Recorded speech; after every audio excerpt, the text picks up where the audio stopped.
साथियों, स्वागत है आपके अपने परिवार टारगेट विद कृष्णा में। आज हम भारतीय अर्थव्यवस्था पर डिस्कशन करेंगे, चर्चा करेंगे। आज हम चर्चा करेंगे भारतीय अर्थव्यवस्था का व्यापक विश्लेषण।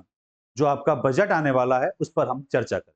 तो चलिए क्लास की शुरुआत करते हैं और वीडियो के अंत तक जुड़े रहेंगे ताकि इस बिंदु से संबंधित जो भी पॉइंट आपके लिए बनते हैं इंपॉर्टेंट, वो आपके लिए बने रहें। चलिए करते हैं शुरुआत।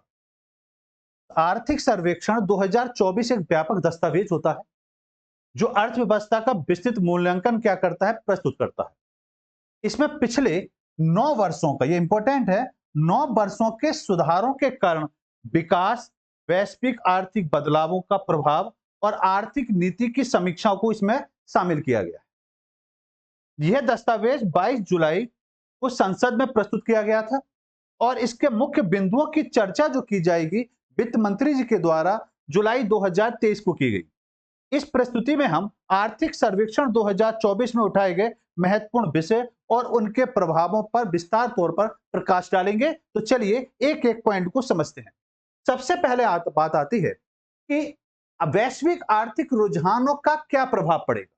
इसको हम दो पक्षों में देखेंगे, वैश्विक आर्थिक रुझान और जो वैश्विक आर्थिक रुझान जो होगा उसका भारत पर क्या प्रभाव पड़ेगा आने वाले समय में। तो सबसे पहले बात आती है कि वैश्विक आर्थिक रुझान इस समय क्या है।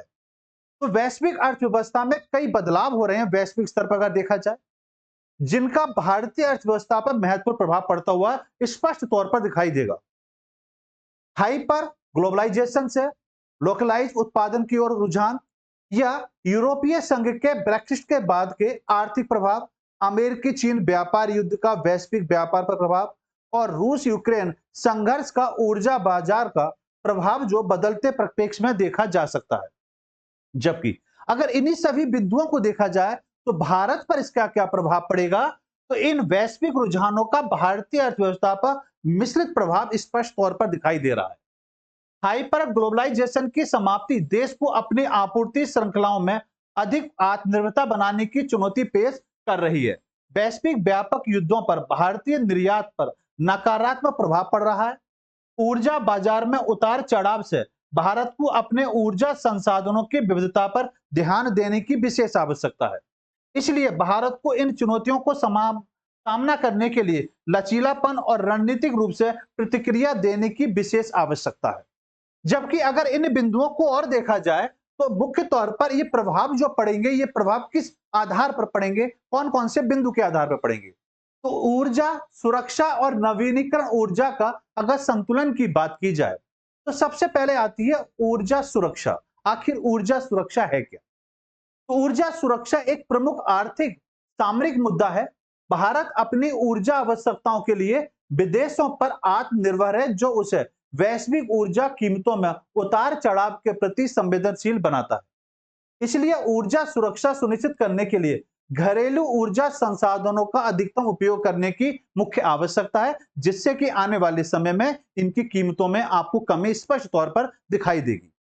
नवीनीकरण ऊर्जा की अगर हम बात करेंगे तो नवीनीकरण ऊर्जा में ऊर्जा के स्रोत की बात की जाएगी और उसमें सबसे इंपॉर्टेंट है सौर ऊर्जा। इसके साथ पवन ऊर्जा में निवेश करके भारत ऊर्जा सुधार में सुरक्षा सुधार कर सकता है और कार्बन उत्सर्जन को कम कर सकता है। नवीनीकरण ऊर्जा को बढ़ावा देने के लिए नीतियां, वित्तीय प्रोत्साहन और तकनीकी विकास की मुख्य तौर पर आवश्यकता दिखाई देती है। जबकि इसका पूरा संतुलन अगर बनाया जाए कि आखिर संतुलन क्या बनेगा, तो ऊर्जा सुरक्षा और नवीनीकरण ऊर्जा के बीच संतुलन बनाना एक चुनौतीपूर्ण कार्य है। भारत को अपनी ऊर्जा आवश्यकताओं को पूरा करने के लिए पारंपरिक और नवीनीकरण ऊर्जा स्रोत के बीच संतुलन बनाए रखना चाहिए। इसके लिए ऊर्जा संक्रमण की अच्छी तरह से तैयारी रणनीति की मुख्य तौर पर आवश्यकता बनती हुई दिखाई देती है। अब बात आती है एआई का। अब जो समय आ रहा है वो एआई का समय आ रहा है, कृत्रिम बुद्धिमत्ता का समय आ रहा है। आखिर एआई के उदय की बात करें, आप देख रहे हैं एक नई क्रांति उभर कर आ रही है। इंटरनेशनल देखा जाए, वर्ल्ड लेवल पर देखा जाए तो एक बहुत बड़ी क्रांति स्पष्ट तौर पर दिखाई दे रही है और इसका प्रभाव आने वाले समय में बहुत बड़े स्तर पर आपको दिखाई देने वाला है। एआई के उदय की बात करें तो कृत्रिम बुद्धिमत्ता तेजी से विकसित हो रहा है और विभिन्न क्षेत्रों में इसके द्वारा क्रांति लाई जा रही है। एआई का उपयोग स्वचालन, डेटा विश्लेषण और निर्णय लेने के लिए किया जा रहा है, जिससे उत्पादकता में मुख्य तौर पर आपको वृद्धि दिखाई दे रही है। नौकरी विस्थापन, एआई के कारण नौकरी विस्थापन चिंता का विषय बना। एआई ने काफी लोगों की नौकरियों पर कब्जा कर लिया, या मान सकते हैं पूर्ण तौर पर समाप्त कर दिया।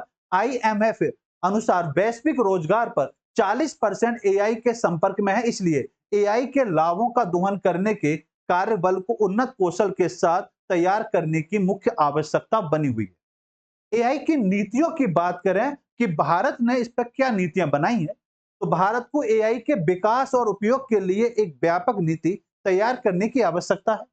और इस नीति में एआई के लाभों का दोहन करने के लिए नीतिगत ढांचा, नैतिक दिशा निर्देश और कौशल विकास मुख्य तौर पर शामिल इसमें होना चाहिए। अगर कुशल कार्यबल, शिक्षा और सार्वजनिक स्वास्थ्य की अगर हम बात करें, तो यहां पर हम दो देशों की तुलना करेंगे, भारत और फिनलैंड के साथ। अगर शिक्षा प्रणाली की बात करें, तो भारत में अगर शिक्षा प्रणाली को अगर हम देखेंगे, तो विभिन्न स्तरों पर शिक्षा प्रणाली का विकास किया जा रहा है, जबकि फिनलैंड में उच्च गुणवत्ता वाली मुफ्त शिक्षा और नवीन शिक्षा मॉडल को विस्तार तौर पर वहां पर लागू किया गया। जबकि स्वास्थ्य सेवाओं को देखा जाए, तो सार्वजनिक स्वास्थ्य में सुधार लाना, लेकिन चुनौतियां बनी हुई हैं कि सार्वजनिक क्षेत्र में जो सुधार लाया जाए, ये बड़े स्तर पर चुनौती बनी हुई है, जिसका परिणाम हमने कोविड के दौर में देखा। जबकि वहां पर देखेंगे तो उच्च गुणवत्ता वाली सार्वजनिक स्वास्थ्य सेवा, उच्च जीवन प्रत्याशा बड़े स्तर पर वहां पर आपको दिखाई दे रही। ये सभी मॉडल भारत में लाने की कोशिश की जा रही है। कौशल विकास की बात कर देंगे तो प्रधानमंत्री कौशल योजना, जिसे पीएमकेवाई के नाम से भी जाना जाता है, माध्यम से कौशल विकास को बढ़ावा दिया जा रहा है। जबकि यहां पर उच्च कौशल वाली कार्यबल उद्योग की जरूरतों के अनुसार मुख्य तौर पर प्रशिक्षण दिया जाता है, जिसको जितनी आवश्यकता है, जिस क्षेत्र में वो जाना चाहता है। बात को अगर हम देखते हैं आगे, तो चुनौतियों पर विजय और ट्रैक रिकॉर्ड की अगर हम बात करें, तो सबसे पहले बात आती है पीएमकेवीवाई, प्रधानमंत्री कौशल विकास योजना। इसके तहत अगर देखा जाए, तो लाखों युवाओं को रोजगार के लिए तैयार करने में यह महत्वपूर्ण भूमिका निभा रहा है। ये योजना उद्योग की मांगों के अनुसार व्यवसायिक प्रशिक्षण मुख्य तौर पर प्रदान करता है, आपको अपने हाथ का कारीगर बनाता है। नवीनीकरण ऊर्जा की बात करेंगे, तो भारतीय नवीकरण ऊर्जा के क्षेत्र में उल्लेखनीय प्रगति कर रहा है, और देश ने सौर ऊर्जा, पवन ऊर्जा में काफी हद तक वृद्धि आपको स्पष्ट तौर पर दिखाई देगी, और आने वाले समय बहुत बड़े स्तर पर यह विकास होने वाला है नवीनीकरण पर। समावेशन की बात करेंगे, तो इंटरनेट के पहुंच और आधार जैसी डिजिटल पहल ने समावेशित और दक्षता को बढ़ावा दिया है। जनधन योजना ने लाखों लोगों को बैंकिंग सेवाओं तक पहुंचाया गया है, और उनको इसका लाभ भी मिल रहा है। अगर बात करते हैं वित्तीय समावेश और सामाजिक लाभ की बात करें, तो इसमें सबसे पहले बात आती है जनधन योजना की।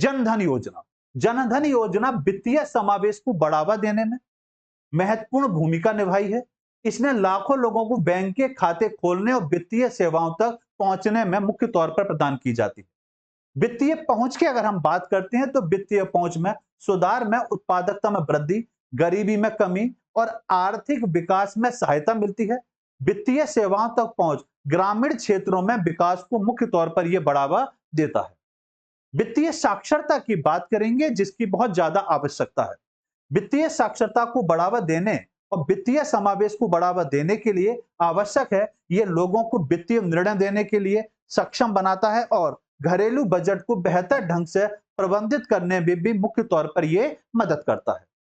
अगर हम इसका सर्वे करते हैं और बात को लेके समीक्षा को और आगे देखते हैं, आर्थिक सर्वे को, तो यहां पर कुछ पॉइंट आते हैं। मिशन मोड, दृष्टिकोण और भविष्य की क्या योजनाएं बनती हैं, इसको देखा जाए।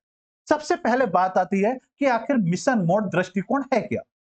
मिशन मोड दृष्टिकोण का उद्देश्य महत्वपूर्ण चुनौतियों का समावेदन करने के लिए केंद्रीय प्रयासों को एक साथ लाना, और इस दृष्टिकोण के तहत सरकारी विशिष्ट लक्ष्यों को प्राप्त करने के लिए समयबद्ध और परिणाम उन्मुख कार्य योजना मुख्य तौर पर इसके द्वारा बनाई जाती है। जबकि भविष्य की योजनाओं की अगर हम बात करेंगे, तो आर्थिक सर्वेक्षण 2024 में भविष्य की योजनाओं और नीतियों का खाका प्रस्तुत किया गया है। ये योजनाएं सतत विकास के लिए रोड मैप प्रदान करेंगी, और आर्थिक विकास, सामाजिक न्याय, पर्यावरण संरक्षण पर पूर्ण तौर पर ध्यान अपना केंद्रित करती हैं। नीति आयोग की बात अगर हम करते हैं तो नीति आयोग भारत में आर्थिक विकास और सामाजिक प्रगति के लिए नीतिगत सुझाव देने का एक काम करता है। यह विभिन्न क्षेत्रों में सतत विकास के लिए नीतिगत रणनीतियां मुख्य तौर पर तैयार की जाती हैं इसके द्वारा। अब बात आती है समापन और मुख्य बातों की। अगर हम बात करते हैं तो यहां पर मुख्य बात की जाए, इस सर्वे की बात करें, आर्थिक सर्वे की बात करें, एक निचोड़ अगर निकाला जाए तो आर्थिक सर्वेक्षण 2024 भारतीय अर्थव्यवस्था के सामने आने वाली चुनौतियों, अवसरों, विस्तृत विश्लेषण प्रस्तुत करता है। इस दस्तावेज में भारत के आर्थिक विकास के लिए सुधारों, नीतियों की महत्वपूर्ण भूमिका को रेखांकित किया गया है। आर्थिक सर्वेक्षण 2024 में उठाए गए मुख्य बिंदु भविष्य की नीतियां, कार्यों के लिए मार्गदर्शन प्रदान करते हैं। इस प्रस्तुति में आर्थिक सर्वेक्षण 2024 में उठाए गए कुछ मुख्य विषयों पर प्रभाव डालने की कोशिश की गई है और यूपीएससी 2024 के अभ्यर्थियों के लिए आर्थिक मुद्दों को समझने में मुख्य तौर पर जो हमने आपको यहां समझाया है, ये कुछ हद तक आपको सहायता प्रदान करेगी। तो वीडियो कैसे लगी अपने कमेंट्स जरूर देंगे और वीडियो को ज्यादा से ज्यादा शेयर करेंगे। धन्यवाद।